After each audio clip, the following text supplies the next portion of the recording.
I never thought the day I graduated top of my law school class would be the same day my mother would throw me out of her house. But that's exactly what happened when I refused to hand over my signing bonus to fund my brother's fourth failed business venture.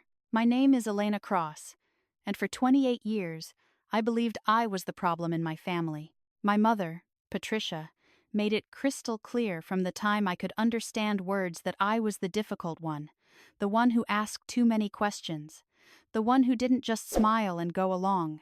My younger brother Derek was her golden child, charming, charismatic, and completely incapable of finishing anything he started. The day everything changed started like any other family dinner. I'd just accepted a position at Morrison & Chen, one of Chicago's most prestigious corporate law firms. The signing bonus was substantial enough to finally move into my own place and start building the life I'd dreamed of while studying 18-hour days for the past 3 years. "Elena, honey, we need to talk about something important," my mother said, setting down her wine glass with that smile that never reached her eyes. Derek sat beside her, looking unusually serious for once. "What's up?" I asked, though something in my gut already knew this wasn't going to be good. "Derek has an incredible opportunity," she began, and I felt my shoulders tense. "He's found investors for his tech startup, well, almost. They need to see he has skin in the game. They want him to contribute $50,000 to show he's committed." I stared at her.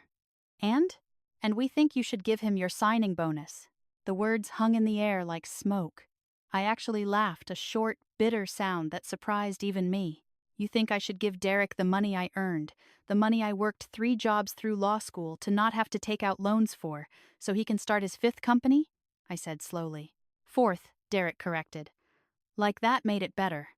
The coffee shop thing wasn't really a business.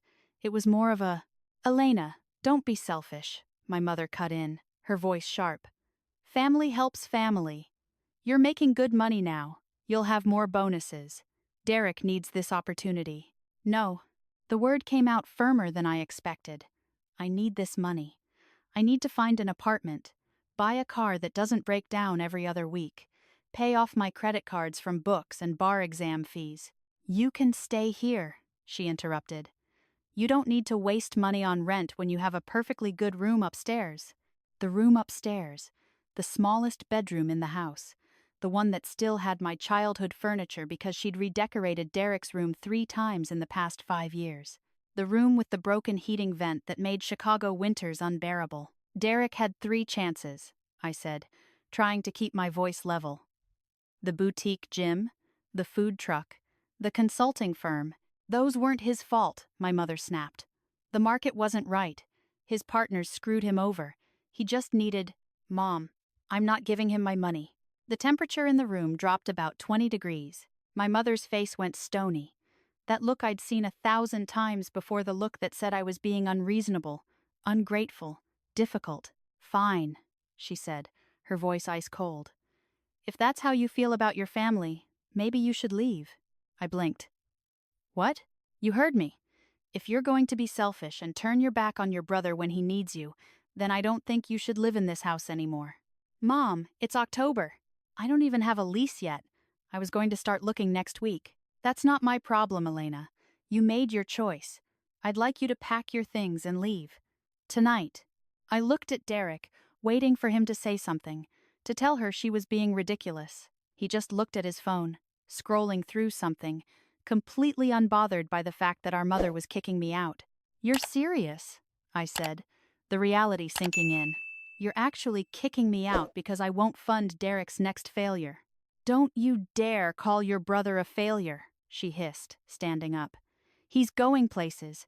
He's going to be successful. You're just jealous because you had to work hard for everything while success comes naturally to him." I stood there, frozen, as she walked out of the room. Derek finally looked up. "You could just give me the money, you know," he said casually. "Then this whole thing would be over." Something inside me snapped. "Get out of my way." I went upstairs and started throwing things into suitcases, clothes, documents, laptop, the few pieces of jewelry I owned. My hands were shaking so badly I could barely zip the bags. 28 years. 28 years of being second, of being told I wasn't enough, of watching her give Derek everything while I fought for scraps. When I came downstairs with my bags, my mother was standing by the front door. "I hope you realize what you're doing," she said. "Family is everything. Once you walk out that door, don't expect to come crawling back when you fail." "I won't fail," I said, my voice steadier than I felt. "And I won't be back." I loaded my car, the beat-up Honda Civic that had gotten me through law school, and drove away from the house I'd grown up in.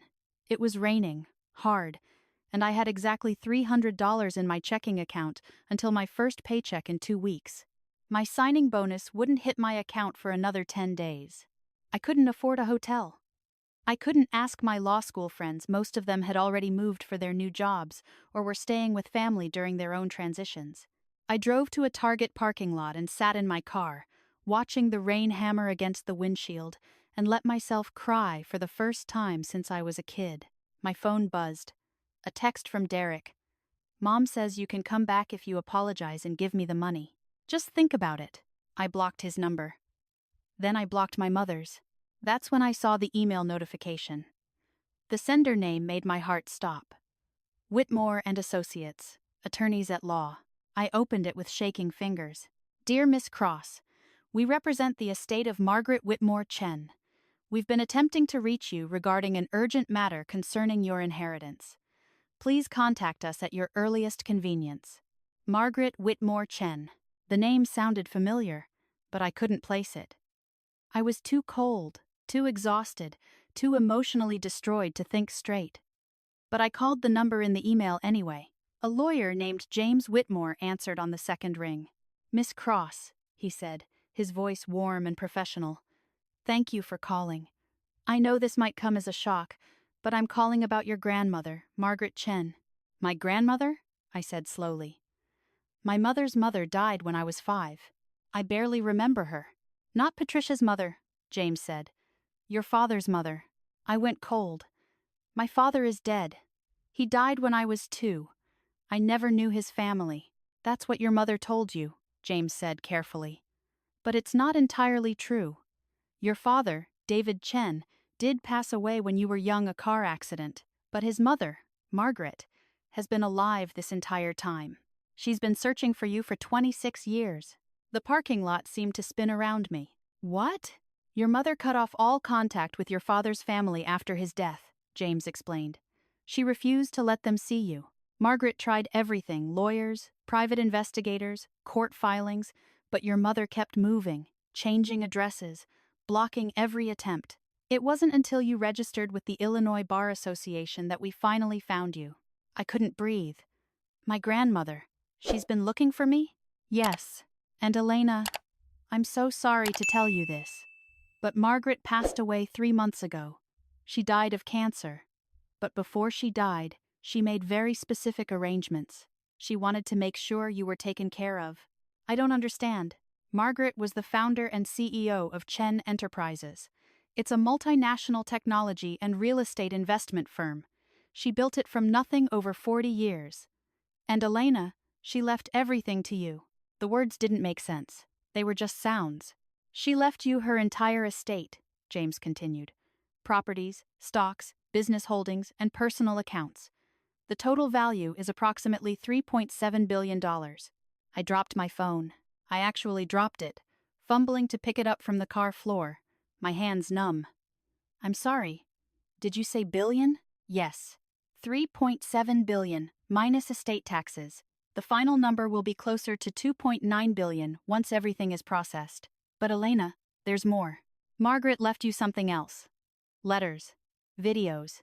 She recorded hundreds of hours of messages for you over the years, telling you about your father, about her life, about why she never stopped looking for you." I started crying again, but this time it was different.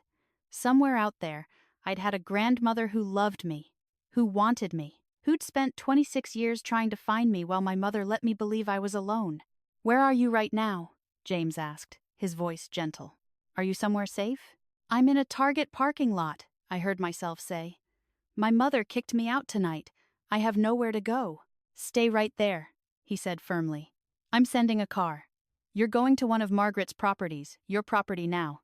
It's a penthouse in downtown Chicago. You'll stay there while we handle the estate transfer."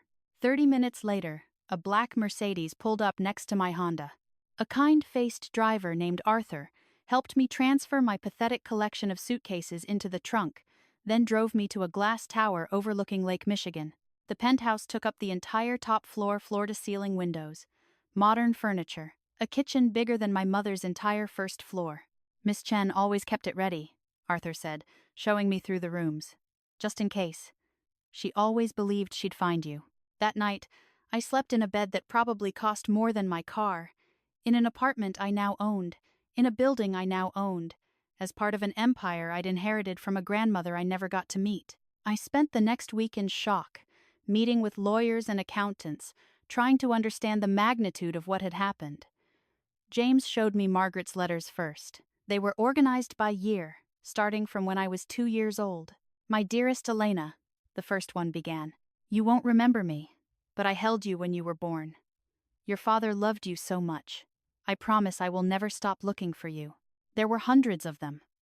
Letters for every birthday I'd had, for every milestone, first day of school, graduation, achievements she'd somehow learned about through the private investigators who'd tracked my life from a distance. She'd known I'd made honor roll. She'd known I'd gotten into law school. She'd known everything, and she'd never been able to reach me. The videos were worse, better, I don't know. Margaret was beautiful, elegant, sharp-eyed, with a soft smile that reminded me of old photographs I'd seen of my father. She talked about him, about their life, about how she'd built Chen Enterprises from a small real estate investment into a global powerhouse. She talked about me, about her hopes for me, about how she knew I was strong because I'd survived my mother's neglect. "If you're watching this, Elena, I'm gone," she said in the final video, recorded just weeks before she died. "I'm so sorry I never got to hold you again, but I want you to know you were loved. You are loved, you are not alone, and you never were. Build something beautiful with this life. Be free, and know that somewhere, your father and I are watching over you, so proud of the woman you became." I cried until I had no tears left. 2 weeks after I moved into the penthouse, I started at Morrison & Chen, which, I learned, was partially owned by one of Margaret's subsidiary investment firms. My signing bonus hit my account, and I stared at the number that had seemed so important 2 weeks ago. It was nothing compared to what I now had access to, but I'd earned it, so I kept it. My mother and Derek didn't know anything had changed.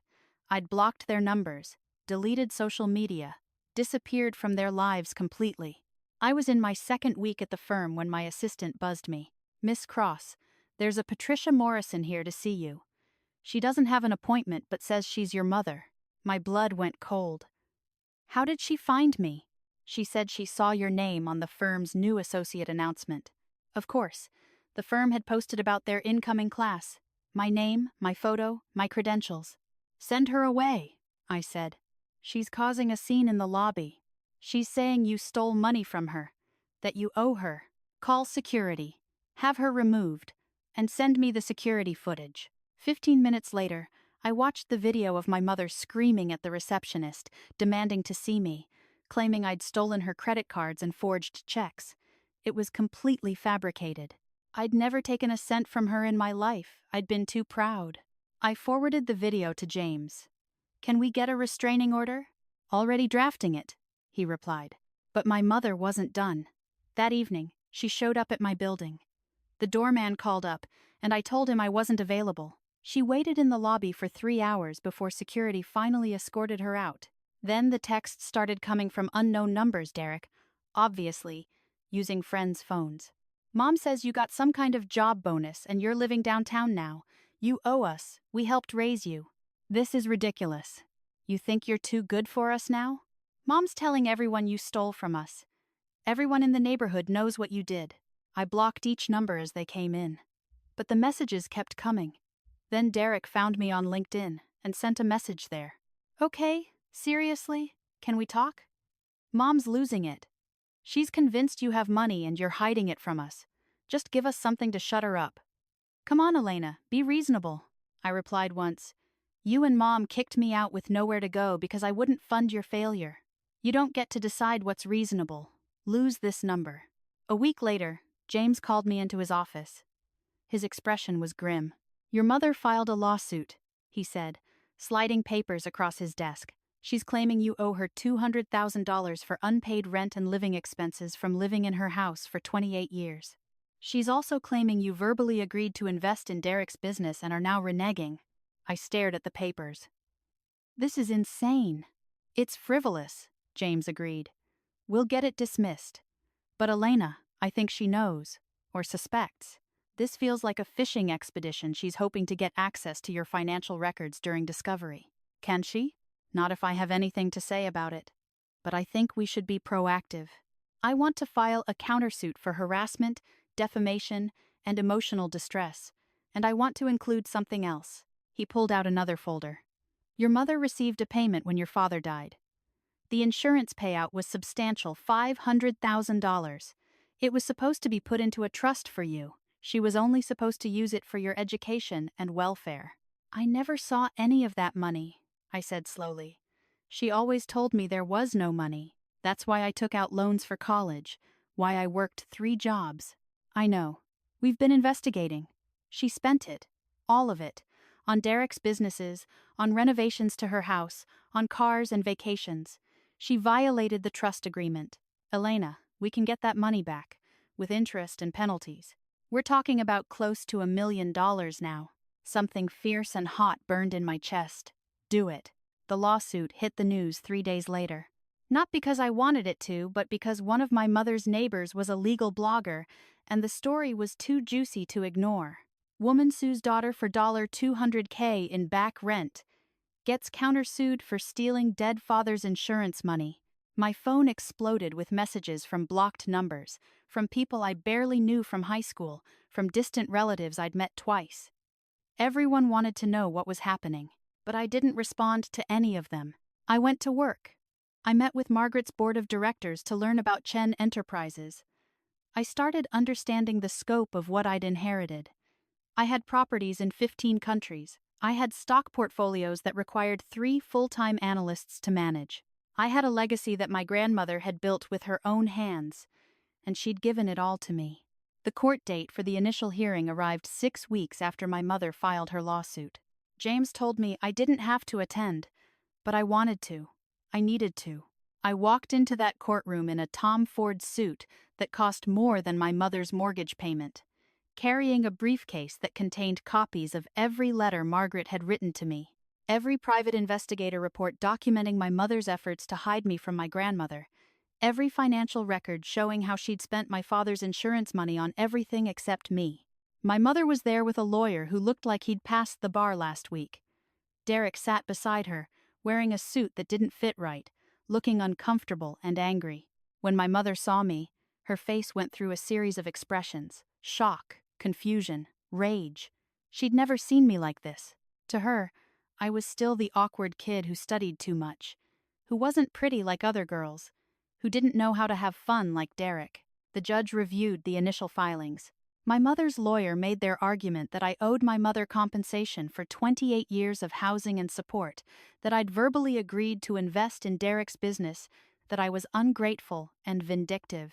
Then James stood up. Your Honor, if I may, Miss Patricia Morrison's claims are not only false, they're an attempt to extort money from Miss Cross, but more than that, they represent a pattern of behavior that has lasted Miss Cross's entire life.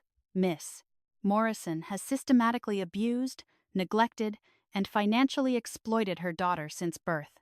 He laid out everything.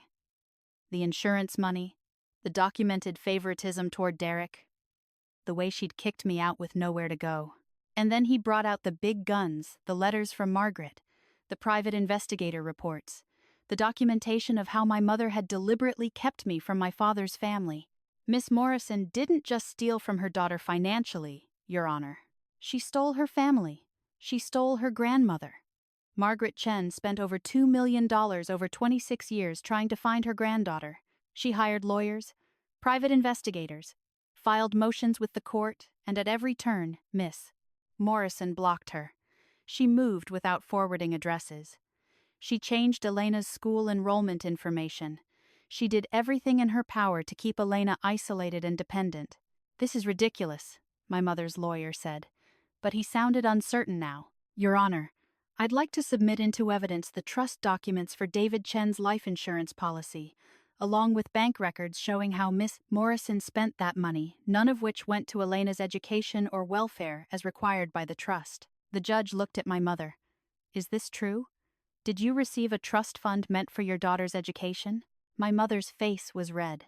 I used that money to raise her, to put a roof over her head, to feed her. The trust was in addition to child support obligations, James interrupted. It was specifically designated for education and welfare, college tuition, medical care, extraordinary expenses. Miss Morrison spent it on home renovations, vehicles for herself and her son, and failed business ventures. Miss Cross received nothing. She paid for her own college education with loans and part-time jobs. The judge looked at me. Miss Cross, is this true? I stood. Yes, Your Honor. I didn't know that money existed until 3 weeks ago. My mother always told me we were broke, that I needed to pay my own way. I took out $60,000 in student loans for undergrad and another $120,000 for law school. I worked 3 jobs. I bought my own car, my own clothes, everything. I never asked her for anything because she made it clear there was nothing to ask for. Your Honor, my mother's lawyer said desperately, even if these allegations are true, that doesn't negate the fact that Miss Cross lived in her mother's home for 28 years, which she paid for after age 16 with rent money from her part-time jobs, James said smoothly, pulling out more documents. We have records. Elena paid her mother $300 a month from age 16 to 28. That's $43,000 over 12 years, significantly more than fair market value for a bedroom with broken heating and no privacy. I watched my mother's face crumble. Derek was staring at his phone, refusing to look at anyone. The judge reviewed the documents for what felt like hours. Finally, he looked up. Miss Morrison, your claim is dismissed. Not only that, but I'm referring this case to the state attorney's office for potential trust violation charges. If Miss Cross chooses to pursue her countersuit, I suggest you get a better lawyer. We're adjourned. My mother tried to approach me in the hallway, but building security, my security, I was learning stepped between us. Elena, please, she said, and for the first time in my life I heard something that might have been fear in her voice. I'm sorry. I didn't mean I was just scared when you left, I thought. You thought you could bully me into giving Derek money, I said, my voice flat. You've been bullying me my entire life. But I'm done now. I'm your mother, she said, her voice breaking. You can't just cut me out of your life. I raised you. I sacrificed everything. You didn't sacrifice anything, I said. You spent my father's insurance money on yourself and Derek. You kept me from my grandmother who loved me. You kicked me out in the rain because I wouldn't fund your son's 4th business failure. You don't get to call that sacrifice. Elena, please. My name is Elena Chen, I said. Cross was your married name. I'm taking my father's name back, and you're never going to contact me again. If you try, I'll add criminal harassment to the civil suit. Do you understand? She stared at me like she was seeing me for the first time. Maybe she was. Derek finally stepped forward. Come on, this is stupid. You're really going to throw away your family over money? I looked at him, this person I'd shared a house with for 28 years, who'd sat silently while our mother kicked me out, who'd never once stood up for me. I'm not throwing away my family, I said. I never had one. Not with you. I walked away. My driver was waiting outside. My lawyer was already drafting the next phase of legal documents. My grandmother's company was waiting for me to take the helm. The civil case took 3 months. My mother tried everything, crying in court, bringing in character witnesses who barely knew me, claiming she had health problems and couldn't afford the stress. But the evidence was overwhelming. The judge ruled in my favor on every count. My mother was ordered to repay the trust money with interest and penalties, just over $1.1 million. She was also ordered to pay my legal fees. She didn't have it, of course. James started seizure proceedings on her house and assets. Derek tried to hide his car in a friend's name, but our investigators found it. Within 6 weeks, my mother had filed for bankruptcy. I felt nothing. Maybe I should have felt guilty, or sad, or some kind of remorse, but all I felt was free. The story made national news when a business journalist connected the dots. Mystery heiress Elena Chen, revealed as long-lost granddaughter of tech mogul Margaret Chen. My photo ended up in Forbes, Fortune, Bloomberg.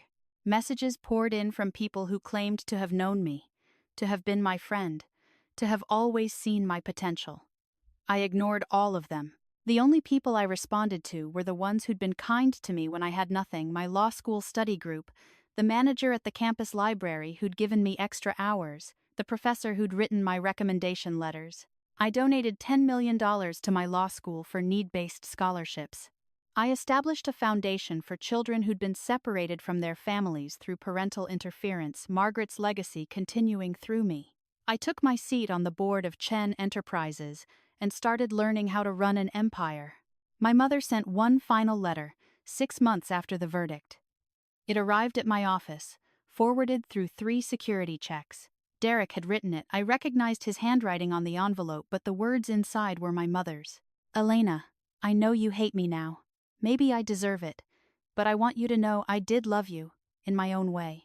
I was angry after your father died, angry at his mother for having money we needed, angry at you for looking like him. I know that's not fair. I know I failed you. I hope someday you can forgive me. Love, Mom. I read it once. Then I put it through the shredder. Maybe someday I'll feel something about it. Maybe someday I'll process the grief of losing a family I never really had. But right now, I have work to do. I have a company to run, a legacy to build, a grandmother's dream to honor. And I have something my mother never gave me. I have freedom. My name is Elena Chen. I'm the CEO of Chen Enterprises. I'm worth $2.9 billion. And I didn't get here by being nice, or accommodating, or letting people walk over me because they share my DNA. I got here because I said no, and I'll never stop saying it.